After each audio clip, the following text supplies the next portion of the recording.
Okay, perfect.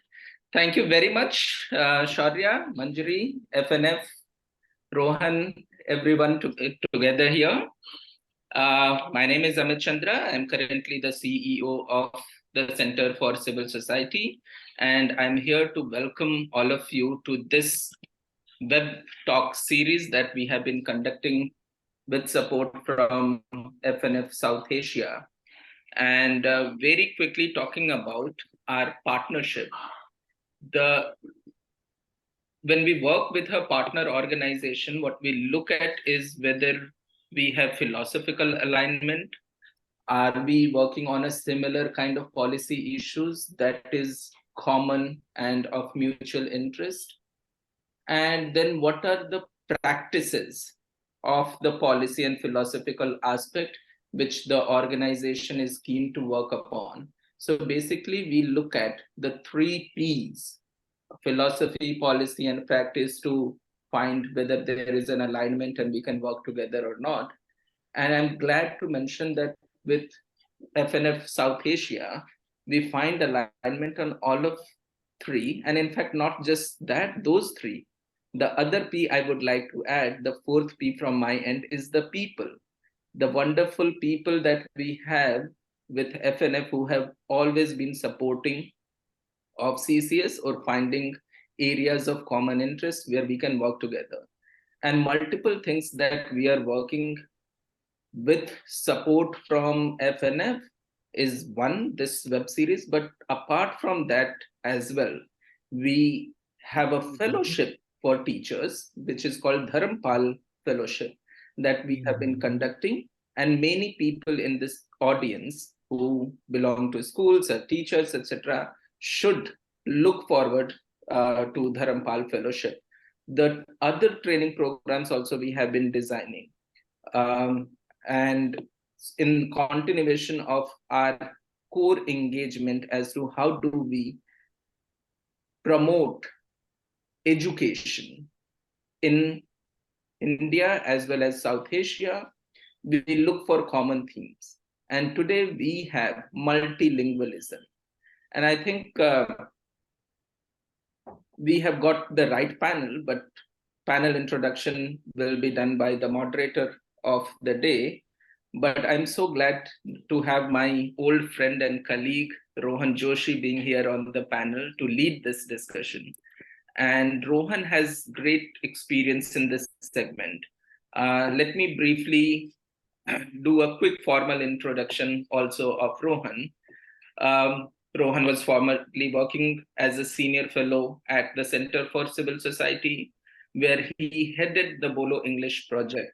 He has a long experience of working in the education and skill development sector with a wide variety of organizations ranging from NGOs, private companies to government departments. He has led multiple large-scale projects in the education sector, such as School Excellence Program of Mumbai Municipal Corporation, skill development cell of the Department of Social Justice and Special Assistance, Government of Maharashtra. His specialization is in working with the government on both strategy and implementation of projects run in collaboration with non-government and private players. Rohan has a master's degree in education from Tata Institute of Social Sciences with specialization in language pedagogy and education policy. He is affiliated with a few non-government organizations in India in the capacity of advisor and board member. I would like to welcome Rohan and also thank him for taking time out to conduct this important web series. The web series we have been running is the ninth in the series. So previously we have done the 8 discussions, and always we have speakers from South Asia, from Pakistan, Sri Lanka, Bhutan, India, Bangladesh, and others. And therefore, now I should pass it on to my competent colleague Rohan to take forward the discussion. I would briefly add that India got its new national education policy in July 2020. This was announced. one of the very important recommendations is about language and how do we introduce multiple languages in classroom for the kid. Once again, I'm not the expert. The experts are here, and we have the best person to take forward that discussion. So I invite and pass it on to Rohan to take forward the discussion. Thank you so much, Amit. Thank you and very warm welcome to all of you. It usually doesn't happen to me that I'm sort of running short of what to say, and it's not for the lack of content, but it's for the confusion around which language to speak in. That's the kind of diversity of languages we represent, isn't it? Research says that South Asia has 7,000 plus formal languages and 4 language families and so many different rich dialects and lingua francas that as we speak. Imagine the kind of opportunity it presents and the wealth also it represents in terms of this region. No single country here is predominantly monolingual. All the 7, 8 countries that we consider in South Asia are highly multilingual, highly multicultural countries. And for the teachers, of course, and for the educators, of course, the job then is to not just sort of do justice, but to celebrate this multilingualism in their schools. So the topic chosen for today, of course, is multilingualism and how sort of it translates into education in schools. So first things first, a very warm welcome to all our esteemed panelists. It's an amazing panel. I'm going to do brief introductions shortly. But prior to that, just a warm welcome on behalf of the Friedrich Naumann Foundation and Center for Civil Society, the host organizations for today. Amit has already talked briefly about Center for Civil Society, and all our audience is familiar with Friedrich Naumann Foundation. If not, this is your opportunity to, as you are on joining on Facebook or any other social media channel, just please visit the respective websites to find out a little more about both these wonderful organizations. Thanks for having me as the moderator of this panel. I'm really happy to join you all and also looking forward to learn a lot. Multilingualism, of course, has been a topic that's been recognized. The value of it in education, as Amit was mentioning, a lot of our participants today are teachers, educators by profession who keep close link with classrooms and students. We know that multilingualism is something that's been on our agenda for a long time. And there have been some remarkable experiments in this direction. The research, the global research shows there are many benefits of multilingualism, which range across cognitive benefits to actual real life benefits in terms of how you think and how diversely you think. I'm sure the panelists today will add a lot more of this on this. I'm just emphasizing the importance, but at the same time, the complexity of this topic, isn't it? Because a lot of participants are joining from India. I'm also taking opportunity briefly to just talk about switch to Hindi as well, that बहुभाषिकता और उसका शिक्षा में प्रयोग करना, ये इसका महत्व हम सब जानते हैं, लेकिन इसे अमल करना ये काफी चैलेंज रहा है टीचर्स के लिए और एजुकेटर्स के लिए. तो आई रियली होप, आशा करते हैं कि आज के पैनलिस्ट में आप कुछ सुने इस बारे में. You will hear some exciting inputs from diverse panel, and the panel is important because we have practitioners who directly engage in the classroom. We have professors who also have the opportunity to look at the academic side of multilingualism. We have some very senior practitioners who are directly with the government. So they're not responsible for one classroom, but the entire education system of their country. So excellent to have this panel. I think I have spread out the importance and complexity of the topic that we are going to discuss. And the relevance, of course, remains, especially with the South Asian countries having these aspirations to reclaim their culture and to make a mark on the global scene with what we have, what belongs here. I think the topic could not be far more relevant. So once again, welcome to all of you.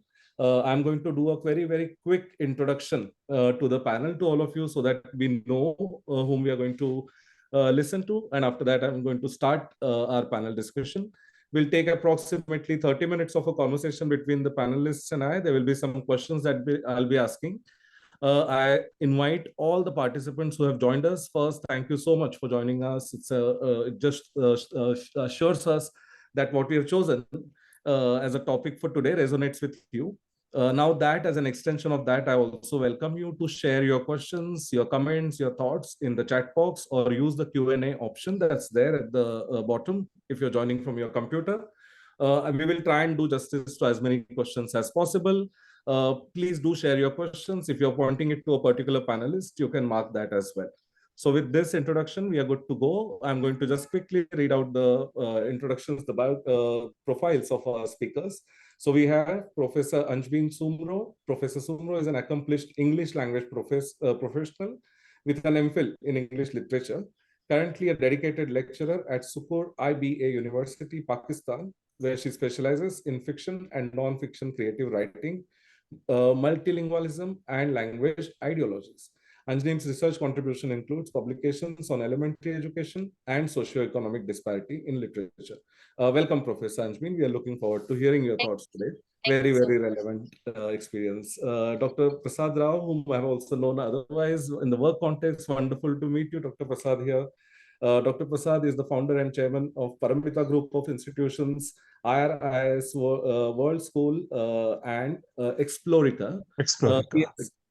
He has been the academic advisor for Telangana Recognized Schools Management Association, TRUSMA, having membership of around 4,000 schools since 2015, and has been research head and quality advisor for National Independent Schools Alliance, NISA, since 2019. If I may add a line of my own introduction, Paramita Schools, I've had a chance to actually interact with teachers in a different context, one of the most committed and academically driven school groups. So Dr. Prasad, most welcome to this panel. And it will be wonderful to hear how you're able to include multilingualism in your schools. Also, we have Ms. Shalini Vikramasuriya.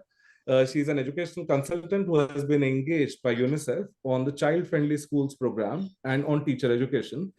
She's a master trainer for Cambridge International Examinations. She has a master's in education from the University of Edinburgh and is also currently the faculty at the Department of Education in Sri Lanka while researching for her PhD on education.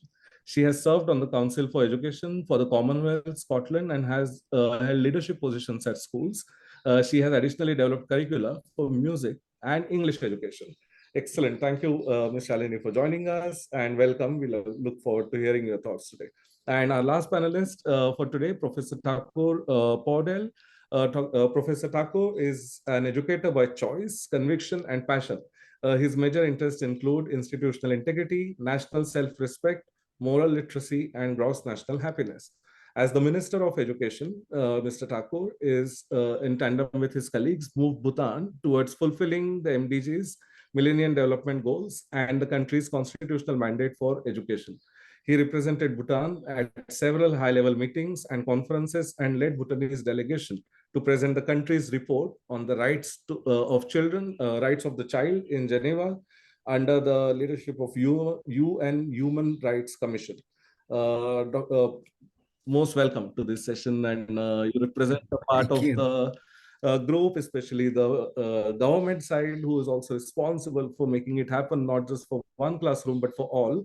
Your experience would be fantastic for the panel today. So without any further delay, I'm going to start straight away with just inviting our panelists. Maybe let's start in the sequence that we read out the profiles, starting with Professor Anjbi.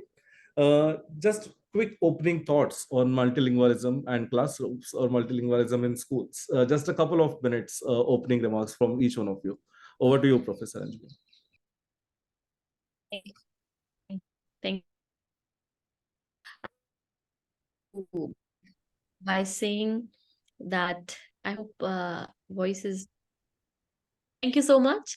Thank you so much, Center for Civility and FNF. And I would like to begin by saying that this topic is very sensitive to me, because I might be a language teacher where in my classroom I have to teach English, but all my jokes, the references, everything is in Urdu or Sindhi or Punjabi, in other languages. And this is, it's sensitive to me because I keep telling my students to speak their heart out, but I have to bound them to speak in English. It's a different reality. Like in this panel discussion, I will definitely talk from the point of what actually happens in classroom, a classroom reality, to what happens outside, to what they are bound, what we as teachers are bound. So for the first thing that I will say, to me, multilingualism is inclusivity.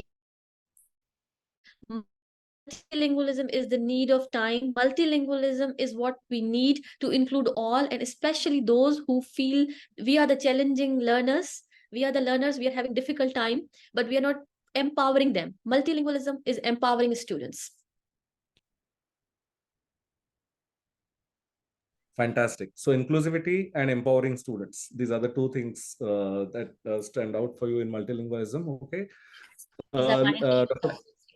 Fantastic. And love to hear more about that as we go in this panel. Dr. Prasad, could you please share yours? And then after that, Ms. Shalini, you could just unmute yourself, please, and share your thoughts. Well, thank you, Ruhan, and welcome all of you to this panel. As Professor Anjmin said, one should speak one's heart out. How can that be made possible for a student? Unless and until the student thinks in a language and expresses with those feelings, the child will not be able to speak his heart out. Even it is a similar case with the adults also. The challenge with the people is this: they're not able to exercise emotions when they're speaking. Anything that you speak, any word, any language, which actually doesn't associate with feelings, probably that language will not have that kind of significance. So I think in the schools, it's important, after national education policy resolution in this country, it's important for schools and classrooms to exercise that. As you are thinking of multidisciplinary learning, it is akin to your multilinguistic learning also. So I think children at the stage of infancy, they're prone to learning as many languages as possible. Their brains are naturally architected, built into receiving the knowledge, sounds, symbols, everything. So when they are in their own very primary formative years of learning, if the children are using multiple languages in addition to mother tongue, I think those children definitely will get to solve complex issues tomorrow in their cognitive proceed. It's a very important thing. So the children who use multiple languages are known to do well in the what you call higher subjects like mathematics, sciences, and other things. So multilingualism is there to stay, shall stay, and should stay in the schools in all the forms possible. Thank you. Fantastic. So definitely the cognitive benefits that you talked about and the practical benefits. And I think a very, very nuanced and important point of language education and its connection with academic success in other subjects. So look forward to hearing more of that. Shalini, over to you, please. So I'm going to wear my policy hat as opposed to the teacher hat for this discussion. As you all know, we've had a 30-year-long civil war. And the catalyst of that war was language, because people were excluded on account of language. And this caused a civil war.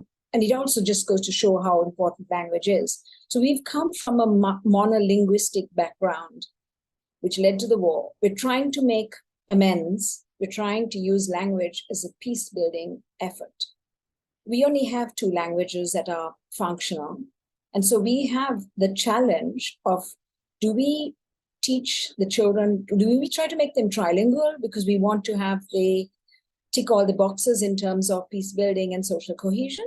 Or do we do bilingualism so that we give them the mother tongue as well as exposure to a global language?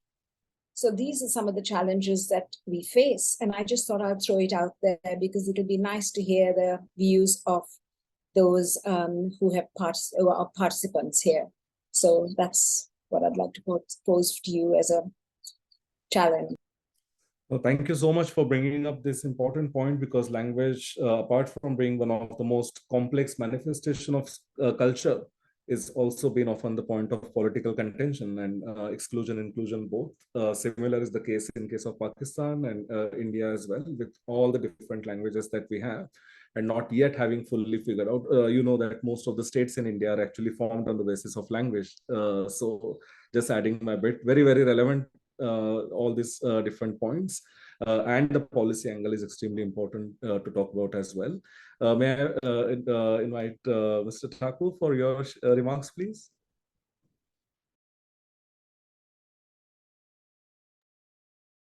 You're on mute, Mr. Thakur. Could you please unmute yourself?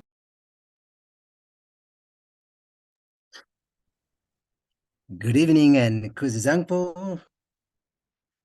Pranam to all of you. I would like to begin by thanking my hosts, Frederick Newman Foundation and Center for Civil Society, and what joy it's been for me to be able to share this space with all of you incredible experts in this great field called education. I would like to begin by quoting a few lines from the great American poet Carl Sandburg, who says, "There's only one man in the world. His name is all men. There's only one woman in the world, and her name is all women. There's only one child in the world, and the child's name is all children." At the most universal, the broadest level, we are all the same. Human beings, men, women, and children. And that's it. However, we are so various. We are all over the place. And what differentiates us is our voice, our language, our uniqueness. Hence, the celebration of this uniqueness in the multiple ways in which we can. So multilingualism for me is the celebration of diversity, the celebration of our humanity, our uniqueness, our individuality, our integrity. That is multilingualism for me. Thank you. Thank you so much. The consensus among all the panelists is visible about the importance of multilingualism, and it could not be so sort of it makes me really happy as a moderator of the discussion to sort of see all the different aspects of multilingualism, the cognitive side of it, the inclusivity side of it, the practical benefits of multilingualism, as well as the complexity of it. Shalini also pointed out, we have touched upon all the different aspects of multilingualism and each panelist coming in with their views. This is fantastic. I'm just going to make a quick request to all our participants as well, many of whom we were told are educators. It's just a coincidence that 5 of us are sitting here and talking to you, but I'm very sure you have many experiences on ground in classroom that you would like to share. So in one sense, all of you are experts. And if you are a South Asian, by virtue of it, you will be bilingual at least. So you will also have some of your own experiences with multilingualism. Please do not hesitate to share either here in Q&A chat, or you could just add a comment on whichever platform you're watching this. So I just invite you, since we can't see you, to participate, and also please share your expertise. I'm sure I can say it on behalf of all the panelists that we will benefit a lot from your questions and your inputs as well. With this, now I have my first question. Let's start this time with, in fact, with Shalini. I'm going to start this question a little bit at the policy level. In a country like Sri Lanka, what benefits more practically do you see of multilingualism, and in schools particularly, making it happen, given the context, that the social political context that you share of Sri Lanka and its recent sort of connection with multilingualism? May I please request you to share your views with us? So about shortly after the war ended, it took us about 5 years to decide on which route to follow, but there's a ministry dedicated to bilingualism and trilingualism. And we have what we call content and language integrated learning. So this is a way of teaching the subjects in the what we call L2 or the second language. This poses, I mean, the concept is very noble and it's a very good gesture. So really what happens is that we have children from grade 6, which is secondary children, are able to choose a subject of their choice and study it in this instance, English. We've been going for about 8 years, but we're seeing a very low take-up. So of all the children in between the grade 6 and 9, we only have 2.9% partaking in this model. So it poses a challenge. And you know why that is. It's because we don't have the teachers who are completely bilingual enough to be able to teach the subject in English, and then draw on deep learning, critical thinking. They just don't have the skill set. So that's the challenge we have. But I'll save much of the discussion for later. I'll wait for you to lead us into the next stage of the discussion. No, it's extremely important and also relevant right at the start to just talk about the policy governing multilingualism and how is it taken to the classrooms and what's the relevance of that in the classroom. So if I may, actually, I'm going to repeat the similar question, and if you would like to add something, Professor Anjwin, in the context of Pakistan, is there an overarching policy? Is there an attempt to include multilingualism? So is it understood as an important sort of factor? And how do you see it translating into school classrooms? Over to you, Professor. Thank you. What we see here is there are some declared policies and there are some undeclared policies. As a teacher, I would say, and all my fellow teachers in university and schools and colleges, they all believe that, yes, multilingualism should be there because it all started with code switching in the classroom. And then there is this thing, while I was studying ideologies, as my current research work, the ongoing is on multilingualism, I have studied two policies which are very much there, and it shows that how much teachers are interested in it, as you know, for the larger benefit of students. Number one is monoglossic language ideology. This is what is in practice, and this is what they say that government has equipped us, because it's in our constitution that the medium of instruction will be English, but then we till primary and elementary level the medium of instruction is Urdu, and they can study in Urdu. Now what happens is the classroom reality says that it's a monoglossic language ideology should be there, but what is needed is heteroglossic, because again, the beauty of diversity, we have to celebrate the diversity, and this is what everybody believes. Out of all the aspects of multilingualism, I would like to talk about translanguaging.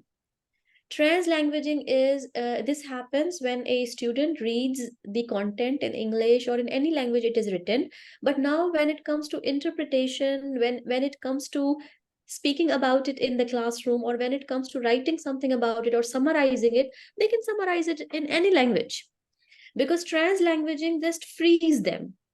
It frees them from all the confinements that government or the policy has already, you know, put them into. This is what happens in a classroom where heteroglossic ideologies are practiced.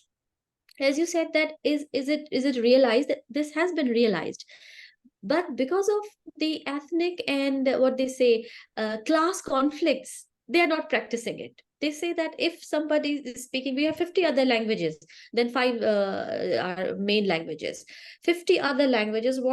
How is it seen? It's a marker of low status. It's a marker of shame if a student is speaking in any other language, or they just want to express themselves in any other language. They become the source of laughter, of jokes, and then they're not they're not from elite school system. just because they're not speaking in English or they cannot write English. There are some challenges that I would like to talk on.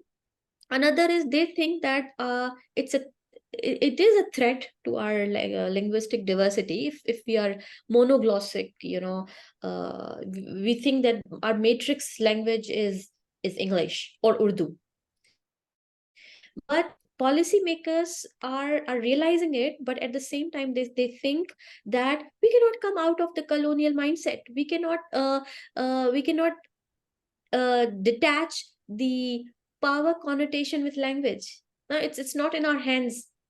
It's not in our hands. Even as a policy maker, no, there's this hegemony of language, that is English, or maybe now sometimes Urdu in Pakistan has also been it has been reached to that level where it is now at the expense of language loss, at the expense of language extinction. Urdu and English are being used in the classroom. Another, as I said, that colonial language policy is a problem. Another challenge that I would like to talk on is WTC, that is willingness to communicate. As policymakers, as teachers, I would be bringing something to the class. I will be teaching them, going out of the class. What about the population that I have to face every day in my classroom? Are they willing to communicate? Are they willing to say things up? They are willing to communicate. They have got a lot to say. They have got a lot to share, but still they cannot do it in their own language, no matter what language do they have. So awareness for the teachers is as important. Another thing is the social structure and also the requirements.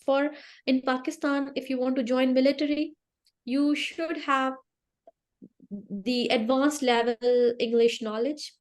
If you want to join civil services, you should have, even the native speakers do not know that English, you should know that. Or you want to join any private corporation that is very well known, you must be having sound knowledge of English. Only then you are able to be a part of it. That is why right from the schools, I was reading one paper while I knew that I had to be part of this great discussion. I was reading a paper from Flores. He says that we need a full-fledged transformation of schools and society.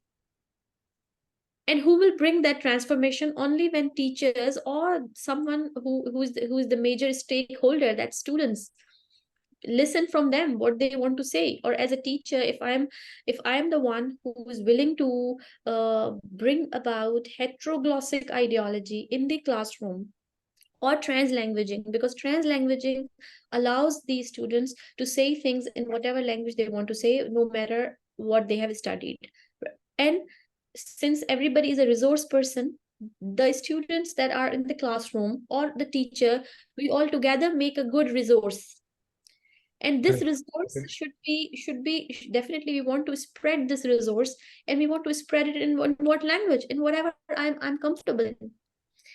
And monoglossic language identity is what I will I myself, I favor multilingualism. But if someone says that what is your ideology, I say that yes, I believe in heteroglossic, but still I have to stay with one language, that is monoglossic. But what about my willingness of communication? That is always in L1. So we have some declared policies, we have some undeclared policies. Declared policies say that English is the medium of instruction. Undeclared policy is still metric. We have Urdu as medium of instruction. Once they go to college, now English is something they are not acquainted with, they are not familiar with. But in order to compete, there is this imbalance between their potential and what they want to, what they have to say.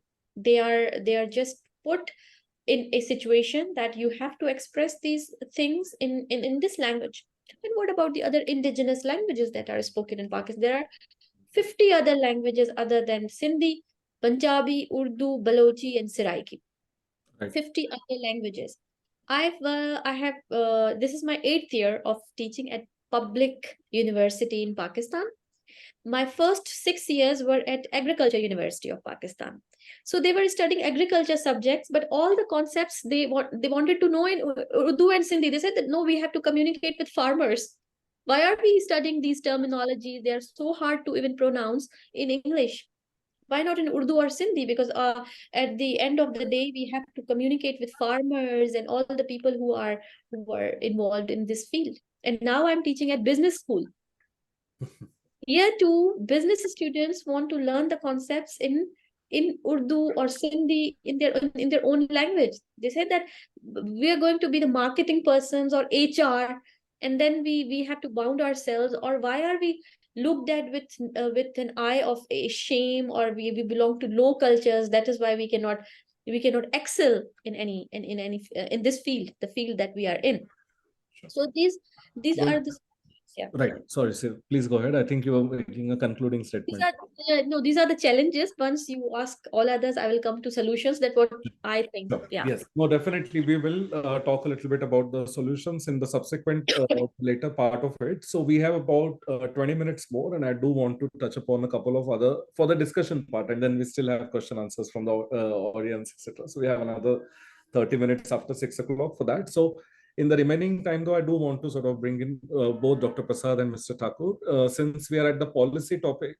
And towards the end, Anshbin also touched upon the complexity of it and how, despite having a great policy, actual sort of one of those, the English language sort of overpowering other languages. It's a common experience in South Asia. We hear it in different countries. It's not different in India either. But now that also reminds me that the schools that Dr. Prasad, you're associated with, you have been running, are quintessentially English medium schools. But you do believe in multilingualism. Who else but you would be a great person to talk a little bit about how does this translate into your institutions, and what is your institution level policy for multilingualism, and what are the benefits as well as the challenges that you see? If you could summarize in a 3-4 minutes time, please. Over to you.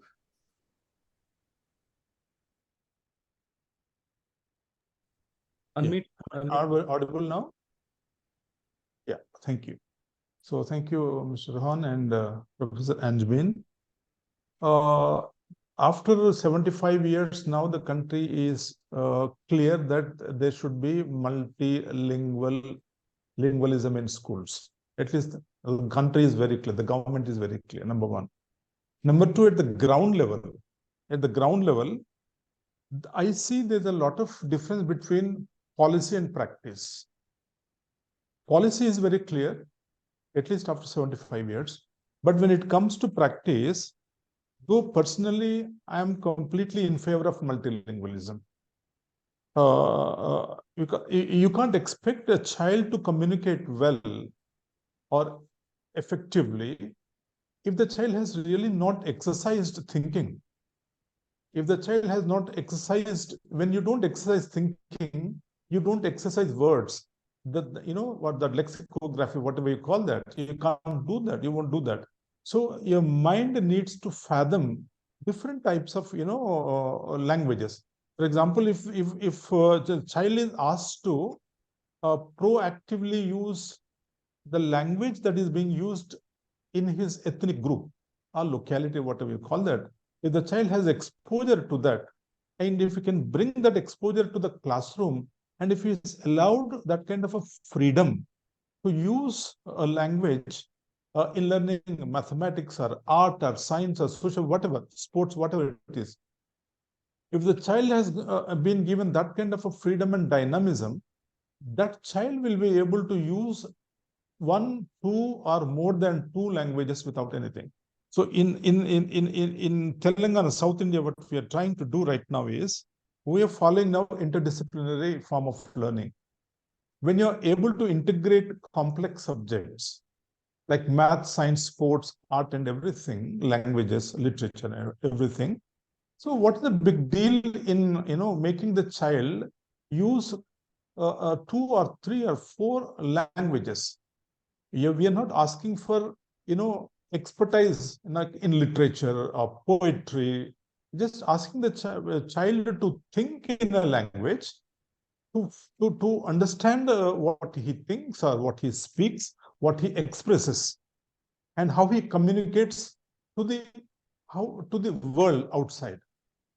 That's the most important. He gets connected to the world through his language. So if the child is not able to express within a classroom context or situation, I don't think the child will be able to connect to the world outside. If the world outside uses different language other than his mother tongue. So I think for a child, the safest place is the classroom for him to interpret, think, listen, use, apply languages in a free and fair manner. That's more important. And let the child be allowed to make errors. It doesn't matter. And we think that the child is translating from this language to that language. It is not translation, in fact. Actually, the child is able to get those. For example, if you say, for example, if you say thank you, Hindi में आप बोलते धन्यवाद बोलते हैं. If the child knows in Nepali, Mr. Podjal is there, Chimilai Chahincha, you call that, right? Thank you. We'll be calling that. And then in Zongza, in Bhutanese language, you say it is Kadrin Chela. Then again, when you go to Lanka, Madam Shalini will agree with me, Bohoma is Stauti. Again, if it is in Punjabi, you call it Dhanyavad. If you go to, Malayalam, you call it Nandi. So if these different names are taken by the child, used by the child, is actually what is happening is that his capacity of the brain is increasing and expanding. And that can be used in a complex subject study part. That's the most important thing. So my point is, in a classroom, we are trying to do that. In a classroom, the child can use any language. If you want to explain a concept in 2-3 languages, आप कर सकते हैं. आप अंग्रेजी भी बोल सकते हैं, हिंदी में भी बोल सकते हैं, और कुछ other language में बोल. So long as you are thinking, you are communicating what you have really understood. So the problem here is that the child is not able to understand because he is forced to study or undertake studies only in a foreign language. So the conceptual clarity is not happening the way it should really happen. And any child whose mother tongue is the medium of instruction is able to use other languages at will, able to use mixed languages, use them in whatever the context that he feels he is capable of. The child should be allowed to do that. When that happens in the primary classes, ECCA segment, the child will be transported to secondary classes. By that time, he definitely, his intellectual powers would have definitely gone up very, very high. So I feel that I'm strongly in favor of lingual classrooms. The one big challenge is that teachers are not willing to change, because we have been so accustomed to teaching in a particular way. It is increasingly becoming a very, very difficult point for us to bring about the multilinguistic atmosphere in the Indian classroom. This is my experience. No, fantastic. Thank you so much. I think a couple of points that, of course, stayed back was, of course, is allowing students to make mistake. It's a common experience in this part, whether it's Pakistan, India, that there is a lot of shame attached to English because there's also some unnecessary pride attached to English. So with that also comes the shame of not knowing the language or making mistakes in it. And just with any other subject, but particularly in case of languages, the apprenticeship training is so important that you make errors and get better at it. Because language, unlike any other subject, is a skill. More you practice, more you get better at it, right? So a very important point that, and also, of course, the complexity. So in one challenge that you see, of course, the resistance to change from the teachers.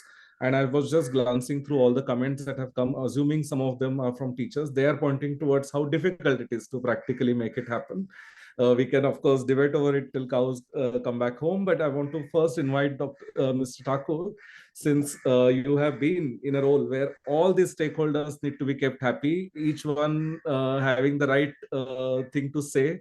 But how do we bring it all in practice? So how has been your experience? And since you have been in that position of being able to make decisions for the entire country and have driven reforms, I think I welcome you to also make a comment about the broader sort of South Asia, what that policy could look like, and what challenges do you see in forming such a policy to include multilingualism. Over to you, please. Thank you, Dr. Rohan. I think the tension is between the ideal situation and the real situation, which have been so beautifully highlighted by our esteemed previous speakers already. I think overall,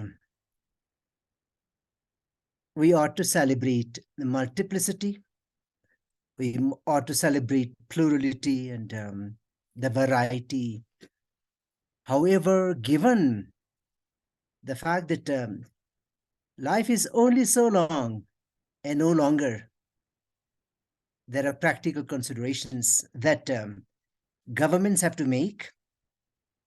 And I know how challenging that can be, especially when looking at the whole country.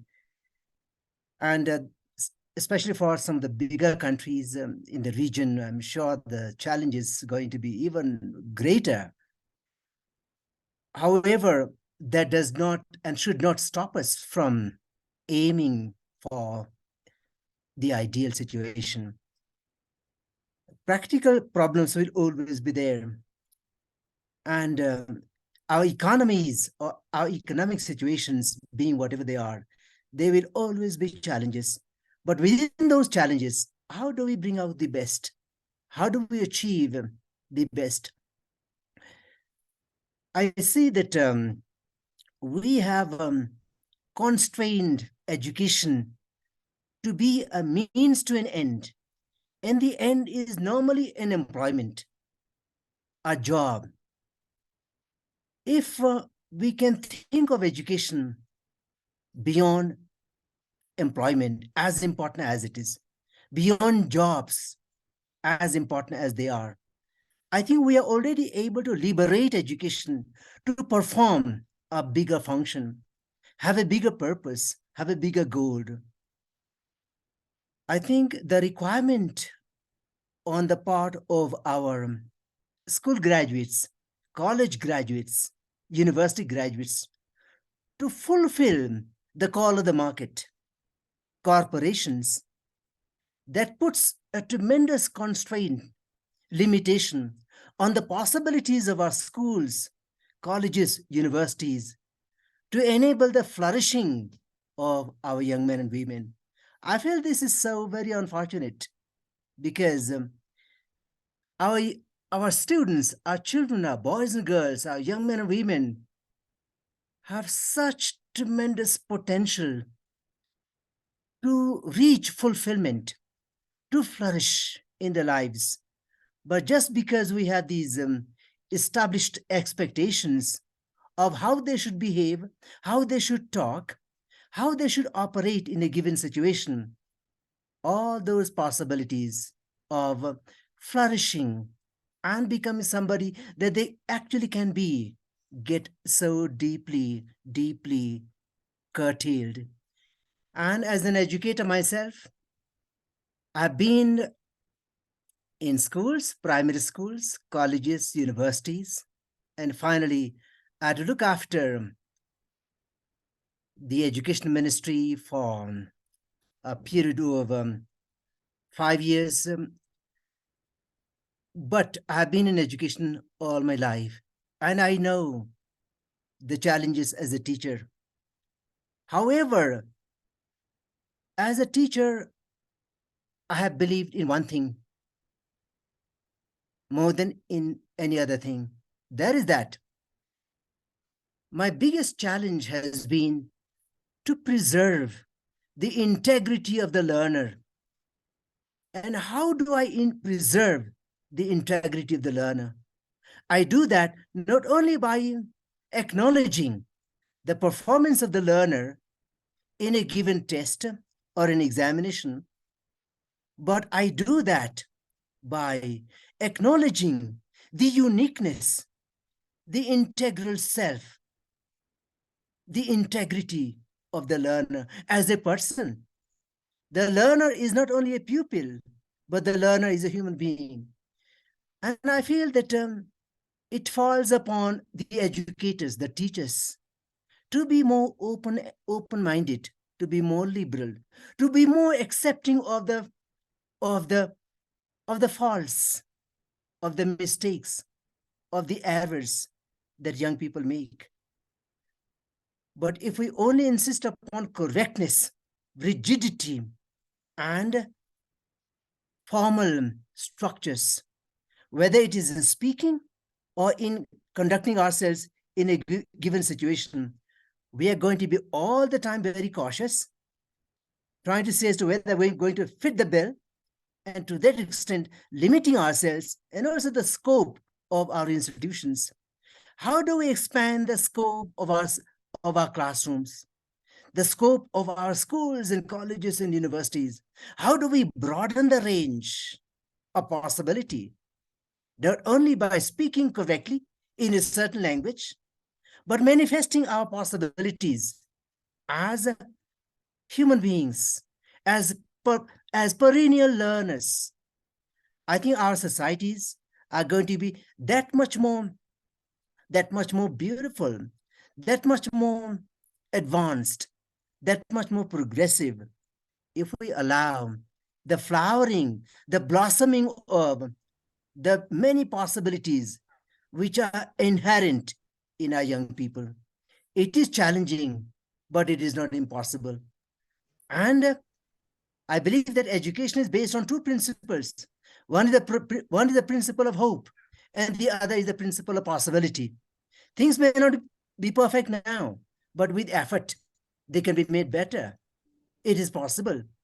If we do not believe in these possibilities and in the principle of hope, there is no incentive to build our schools, to build our colleges, to build our universities, and bring in the most precious segment of the population, our children, boys and girls, young men and women, and keep them there for extended periods of time. Schools, colleges, and universities ought to be places where talents blossom, where life flourishes, and the society moves forward. Thank you. Thank you so much. How would I say, the pulse of wisdom in this. The one that stays, of course, is Let Thousand Flowers Bloom, that celebrate the diversity. And the one prior to that, what you said, and also stayed back with me, because in the context of multilingualism, the biggest contention, I think a lot of teachers, and I'm sorry I say this on behalf of a lot of our educators, teachers who are in the audience, that one of the biggest concerns is, yes, we agree, but how do we make it happen practically in the classroom? I think one small piece of, let's say, suggestion, advice that comes from some of our seniors who has been the Minister of Education is, let the practical challenges not stop us from pursuing what is ideal. And I think that can actually perhaps guide day-to-day sort of troubles and dilemmas with making multilingualism happen, and which is what also we are going to discuss in the next segment. In this, I'll just ask a couple of questions to Professor Anjbin and Shalini, of course, whom I haven't heard from in a while. But subsequently, we also have some comments and some questions have started coming in. One is from Dr. Klein himself, who has written here in the chat box. Then we'll move a little bit to questions, and some of your thoughts then get covered in question answer format as well. So Shalini, may I invite you to please share a couple of very practical sort of suggestions in terms of, okay, I mean, now I want to take these 3 or 4 or 5 languages that exist in our region, our country. How do we make it happen in the classroom? What's perhaps 1 or 2 most important strategies in your? So I think starting early, I really believe, I mean, while we have discussed about identity and what the inability to practice your mother tongue in your class space, I think children really don't think like that. And I'm an example of that. I'm a Tamil. My parents put me to study in the Sinhala medium, and I didn't remember thinking, oh, there's someone stripping me of my identity. Someone's just depriving me. They thought that it was in my best interest. But as a result, I'm trilingual because we spoke Tamil at home. Obviously my written Tamil. Anyway, I really think that we should start early, because that enables the teachers in primary, in grade 1, to lay foundations and to think of schemes that are practical and applicable. So if it's phonics, simple phonics, our languages are phonic, are in Sri Lanka, and I'm sure they are, most languages are.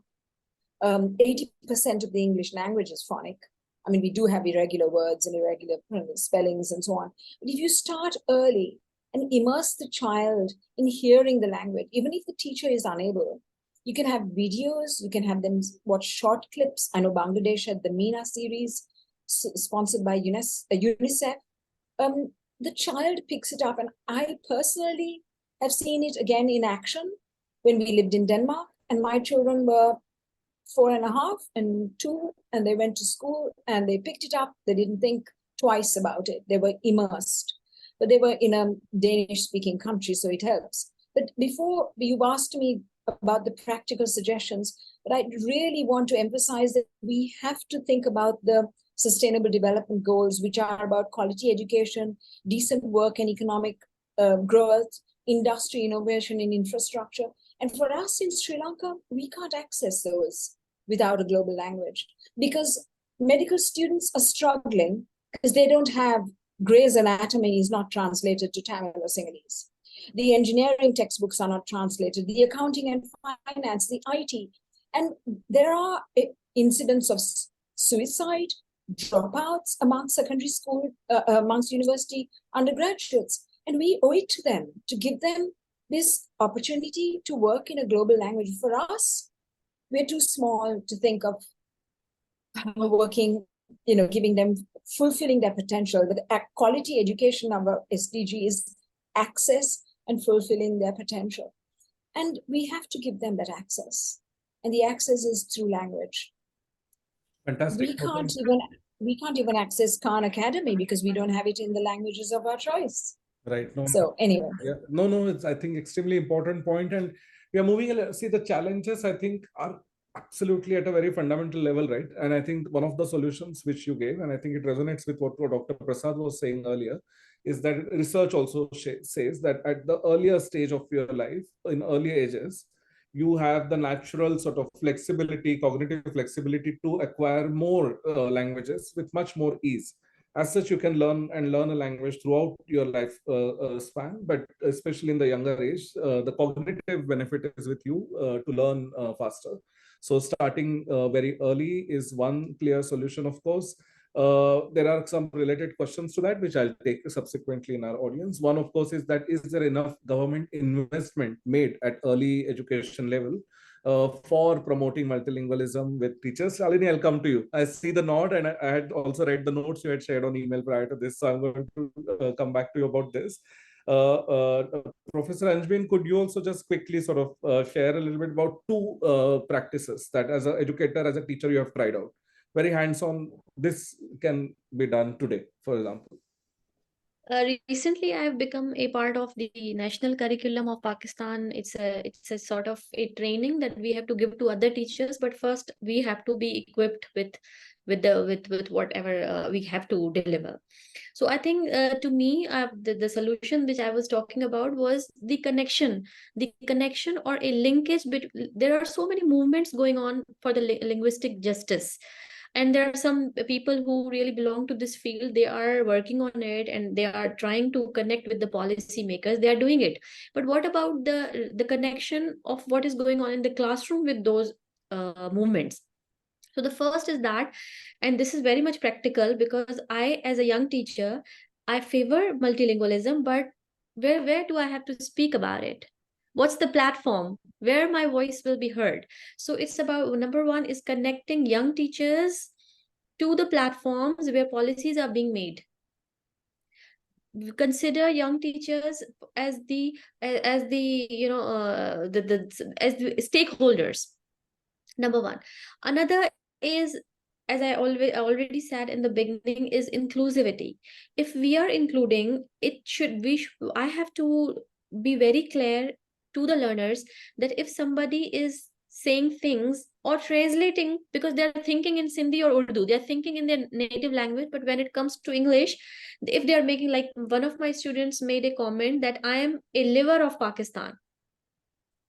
It's like he lives there, so he's a liver of Pakistan, and everybody just laughed it off. And then it's been 7 years. They still said, "Madam, do you remember that student who said this? I'm the liver of Pakistan." I said, "So what?" Again, I would like to appreciate about Dr. Saab. He said that making mistakes. accepting mistakes of students, because we all make mistakes. This is something very practical, and it's not about laughing at the learners or taking them as challenging, or taking them we have one term in Pakistan. I don't know about India, because it's in movies, in so many Indian movies. They say that this student doesn't know English, he's duffer or dullard. Where has this term come from? I mean, who is duffer? There are some students who are quick at the uptake. There are some who are slow at the uptake. That's it. That there are two sort of learners. We've become teachers, and I was never somebody who was very quick at the uptake. I really wanted to read and reread and reread. So my readership had so many errors in it. So accepting errors is also, and also we have to address, nobody's addressing this issue, the power connotation, the power that is related to it.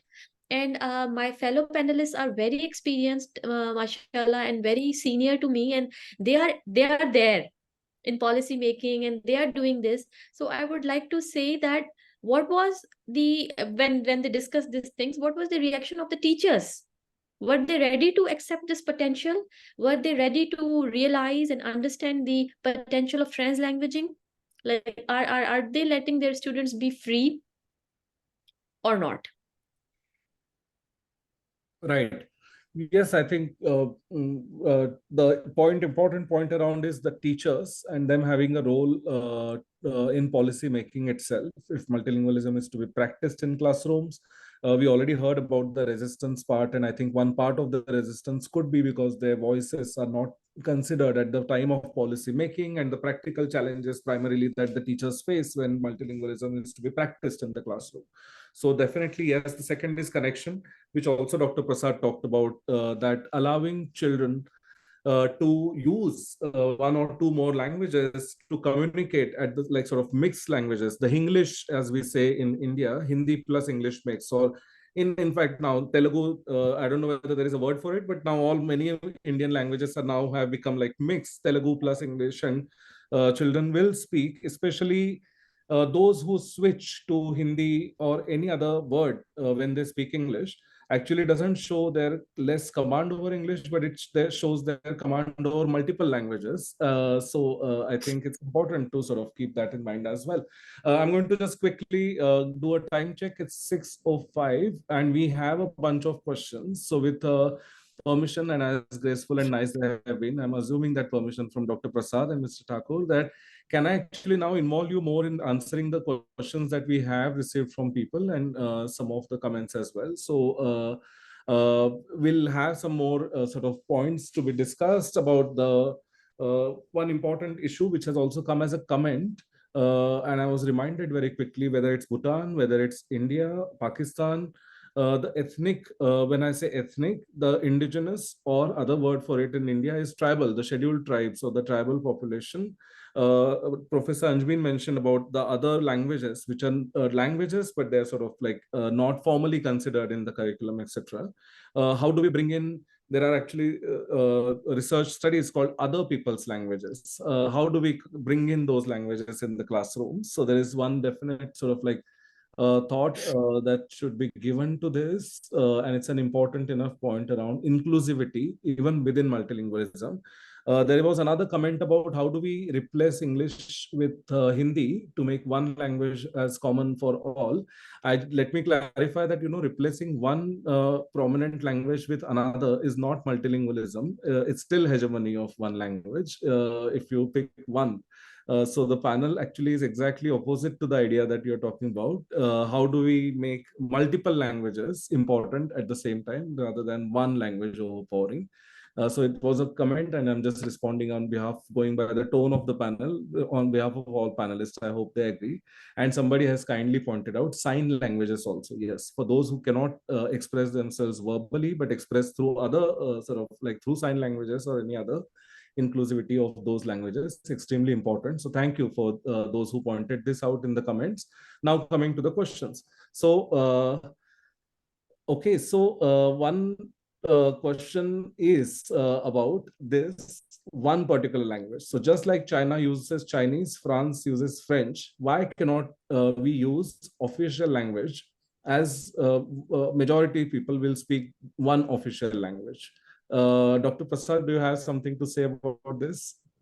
Yeah, it's a very, of course, controversial question. There's no doubt about it. Now, in this present world of plurality, where a lot of ethnic groups are there, different language speaking people are there, I think it's difficult to answer. But what I feel is, even if you take English, you need not replace any language with any other language. Let languages come together for a play, for a harmonious play, harmonious blend. We are thinking of new, if the child has to really have a new world view, including diversity, then the child will have to go through these languages. Not as a literator, but at least the basics of the language, not as a proficient. Please mark the difference. Not as the level of proficiency we're talking about. You should be able to understand the basic tenets of that language, which you should be able to use it.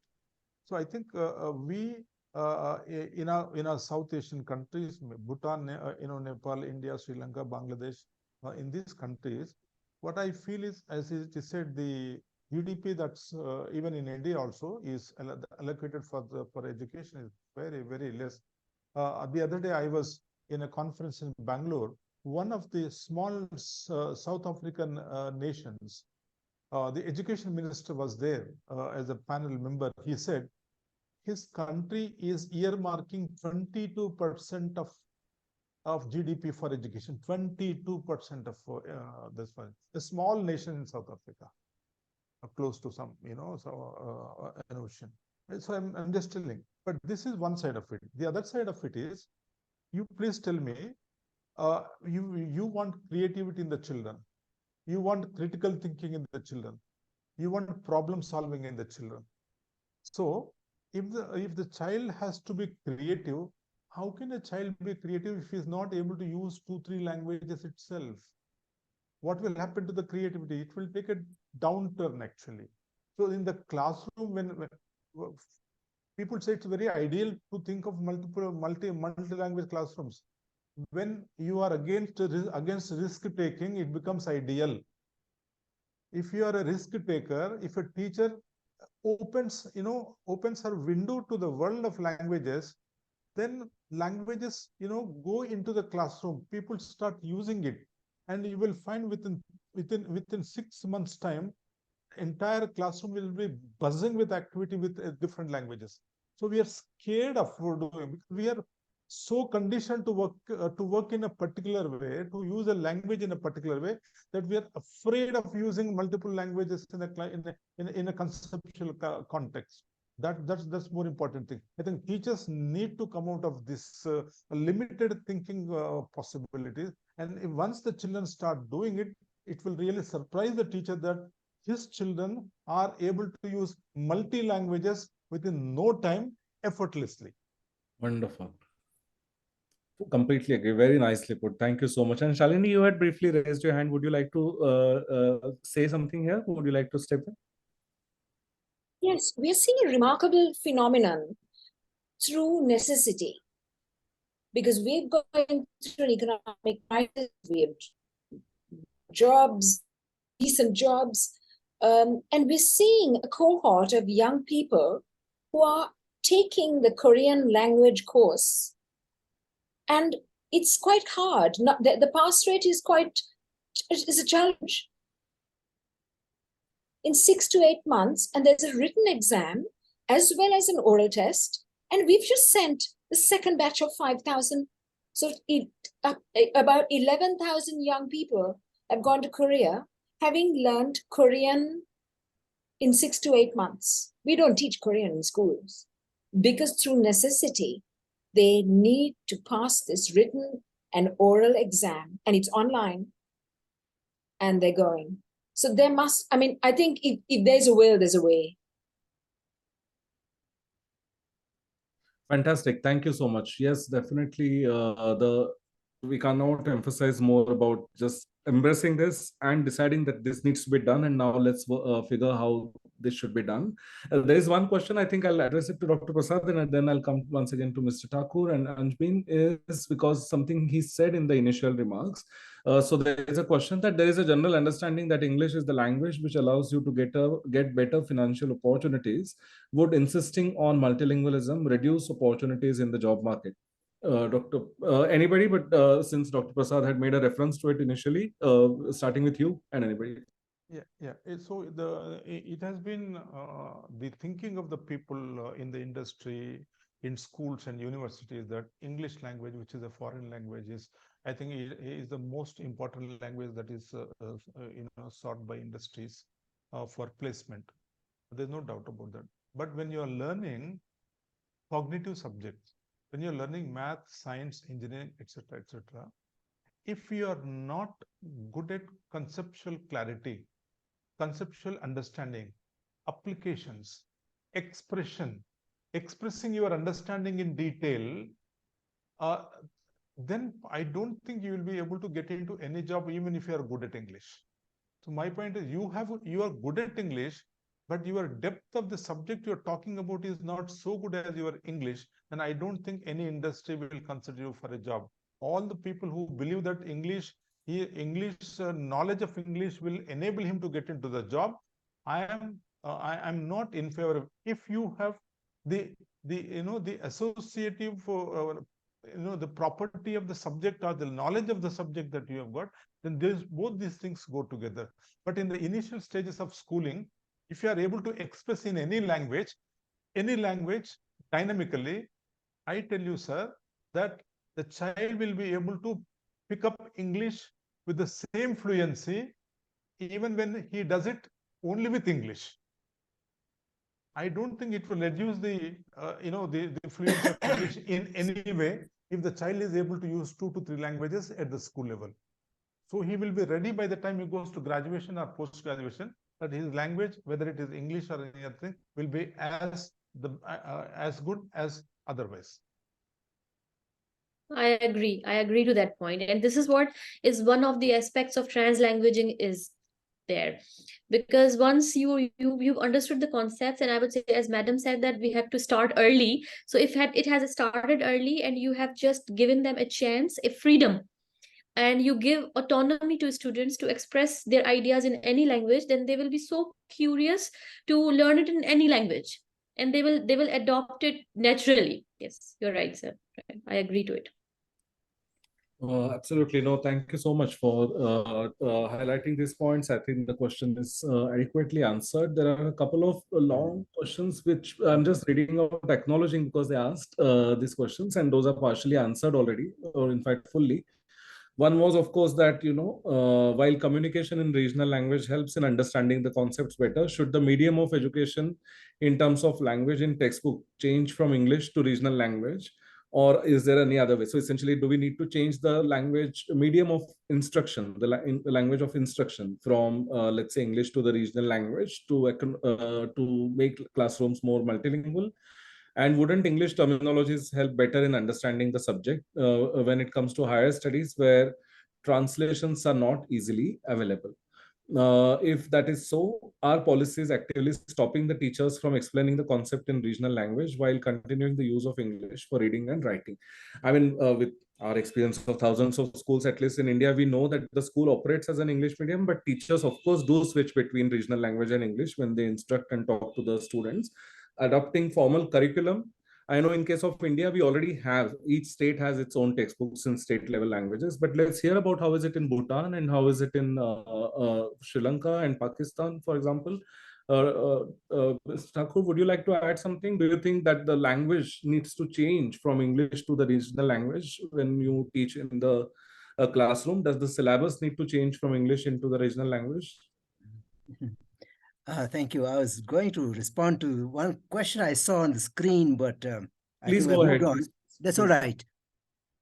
I think, of course, language is a very powerful tool whereby identities are manifested. And I feel it's about time that education systems, educators went beyond some of these highly utilitarian and reductionistic perspectives through which we look at education. Of course, because of economic constraints, budgetary issues, we have to see how the rubber meets the road.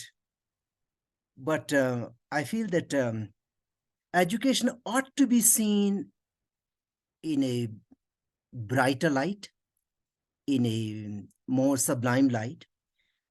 I see education as the noble sector. Perhaps I'm the only person in the world today who believes that education ought to be the noble sector. Some wise people in the past called education the noble sector. No other sector, not even health, has ever been described as the noble sector. Education is meant to help young men and women cultivate the nobility of mind, help young men and women cultivate the nobility of their heart, thereby leading to the cultivation of the nobility of hands. So when the head and the heart and the hands are engaged on the principle of nobility, you can imagine the power in the hands of these young men and women. And when these young men and women leave their centers of learning, schools, colleges, and universities, and join the larger society, they will definitely make our societies better, our nations better. But if education is seen only as a mere tool to find a job, to cater to the needs, to pander to the needs, and the commercial, highly reductionistic, often soulless needs of the job market, they will reduce the possibility of life. So I feel that we should also empower our teachers. Technology can go so far, but no further. We may have state-of-the-art technology, the finest, fabulous resources in our schools, colleges, and universities. But at the end of the day, it is the human teacher who will make these technologies speak, who will give life to these technologies and resources. So if we empower our teachers, if we build capacity in our teachers, not only through greater remuneration or proper acknowledgement of their services, teaching is an extremely difficult job. I'm a teacher myself. I've been a teacher myself. So I know that teaching, it takes everything out of you. It drains you out physically, emotionally, mentally, and often spiritually. See, it takes everything out of you. And not everybody understands what it takes to be a teacher. See, so acknowledging the integrity of the teaching profession, empowering the teachers who are supposed to make our societies better in the way they ought to be acknowledged, I feel will be the way forward. And all the nitty-gritties, the details will fall into place. We have to change the language of discourse. I think today even the language of discourse in education has become very pedestrian. We do not use terms like the noble sector, respect for education, honor in education, integrity in education. I feel it's about time that we looked at education from a broader, sublimer, and a much more purposeful perspective. Then I think a lot of things will fall into place. Thank you. Thank you so much. I think the topic itself and all the experience and wealth of perspective that you bring, we can go much longer on this. Unfortunately, there is a constraint of time. There are 2-3 questions that are there, and one of them is from Dr. Klein, who's of course the regional director of the Frederick Naumann Foundation, who coincidentally is also going to deliver the closing remarks for this panel discussion. So his main question, of course, one of the questions is that, is there sufficient backing support from the political side for multilingualism? What I would do rather than that opening right now for the panel, may I please invite Dr. Klein, as he is going to give the closing remarks, and we're also coming to the closure of the panel discussion, not the topic, because it's something that will go on and on. Let me just quickly thank all the participants who have shared all your questions and comments. I've been able to read, and so have been the panelists. So your thoughts have reached us. Due to the constraints of time, I have not been able to read out all the longer comments. They are very really nuanced and important comments nonetheless. I had a chance to glance through, read through some of them. So thank you for sharing those. You have been great in sharing all these questions. Similarly, thank you so much to the panelists. Professor Anjbin, I think, has got dropped out just now, but individually to Dr. Prasad, Chalini, to Mr. Thakur, thank you so much for all the amazing work that you do, first of all, and that translates into all your insights and perspective that you have shared right now here in this panel discussion. That given the topic and all that we aspired to achieve, maybe we have done some justice. Obviously, it's not possible to do full justice, but I hope that this conversation continues. To the audience, I welcome you also to continue this conversation. Of course, you must be having it within your communities, colleagues, and but also with the experts who are there. You can find a way to reach out and share your questions directly with the experts as well. With this, let me once again thanks all the organizers, Center for Civil Society, Frederick Naumann Foundation for hosting this, and on behalf of all the panelists. And I'm very much looking forward to hearing Dr. Klein. So welcome, Dr. Klein, and over to you for your remarks, please. Thank you very much. So sorry for this time constraint.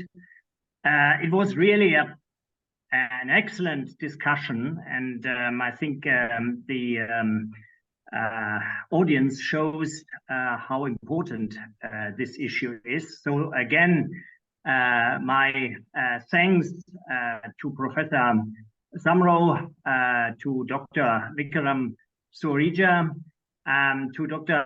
Rao, and of course to Professor Powder.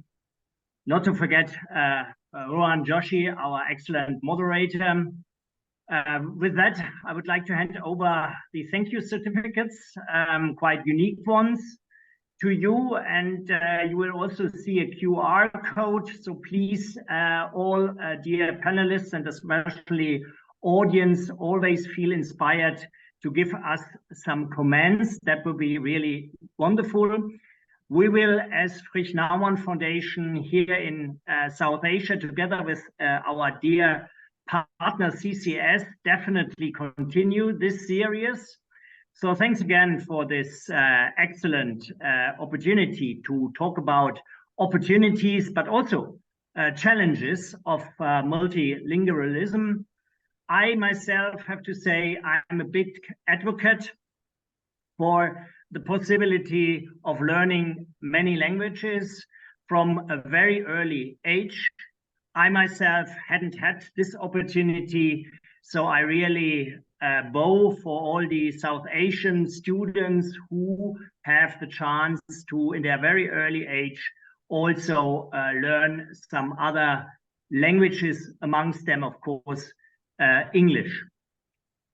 I would say that we also in Europe have some neighboring countries of Germany, which are in a much better position, like Switzerland, Luxembourg, Belgium, where also school children already learn from the very scratch foreign languages. And that gives them a lot better understanding of the different and immediate neighbors, cultures, identities, and it gives them also better job opportunities. Of course, I completely second our Bhutanese friend. It's not everything about job opportunities, but I think they, at least in our situation, play a certain role. Identity, however, is much more important. And so I might also hint at the language minorities in Germany. Yes, we have them in the at the geographic edges of our countries. We have the Danes. Professor Vikram Suya, you have also made your experiences with Denmark and the Danish neighbors. We have the Frisians as a minor group of language speakers, and we have Sorbs. And it is very good that especially in the local regional parliaments in Germany and in other regions, and that might be another aspect of our next discussion on this very important topic. Yes, there is a lot of political backing up these teachers, but also the parents and of course the students to really dive a little bit deeper into the culture, into the identity of the neighbors.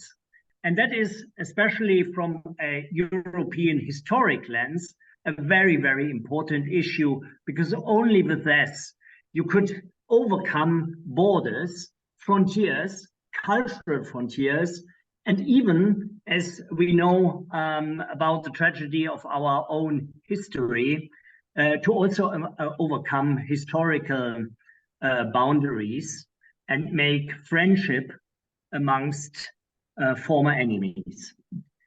One other thing I would like to stress here, and that is something what we should discuss in our next round as well, if I may suggest from my very humble perspective, is school partnerships.